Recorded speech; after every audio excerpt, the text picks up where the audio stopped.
عوامي نیشنل ګوند وایي چې د حکومت د غلطو پالیسیو له وجې ملک کې ترهګري سیوا شوې ده. دا خبره دوی په 400 کې د بابړې ورځ لمانځلو په موقع مشال ډیجیټل سره وکړې. مې افتخار حسین زیاتوي 12 اگست هر کال عوامي نیشنل ګوند د خپل وجل شو خدای خدمتګارو ته د عقیدت پرځونه وړاندې کولو او د هغوی قرباني ستایلو لپاره لمانځي. موږ د عظمت لپاره به جنګېږو، موږ د انسانیت لپاره به جنګېږو، موږ د عدم تشدد په نوم به جنګېږو، موږ به دلته امن غواړو. که څوک زمونږ سره هر څه عمل کوي موږ د یو امن نه یریږو. د لوی خدای مخکې غاړه ده او خپل شهیدانو ته به غاړه خلاصو او په ایماندارۍ به د حالاتو مقابله کوو.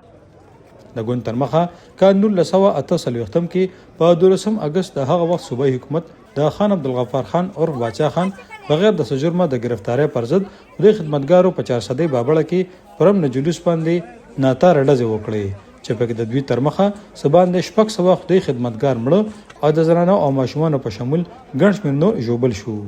دا جلسه هلته وشوه، موږ واړو شپږو کالو چې کله دا جلسه وشوه نو د هغه لپاره جلوس را روان شو. د امن جلوس و. باچا خان بابا رحمت الله دی جیل کې و، وسیع باچا دا ټول په جیل کې و او را روان شو چې په مستخیلو چې څنګه راووته جلوس او دلته راورسېده، دې ځای ته راورسېده نو سپین ملنګ چې کوم دی هغه مخکې و. نو په دې جمعې جومات د پاسه فوجان ناستو، هغلته قیوم خان سړي ناستو، دلته قیوم خان سړي ناستو. دوی یې پې کړي چې څنګه دا جلوس راوځي، تاسو به ډزې وکړئ. موږ ووایو چې دا جلوس به موږ ډزې وکړئ. عوامي نیشنل ګوند وایي که ورته حکومت ترلاسه شو نو دا کیس به بیا پرانیزي او ذمهوار ته به د عدالت لارې د قانون مطابق سزا ورکوي. شبیر احمد جان، مشال ډیجیټل، 400.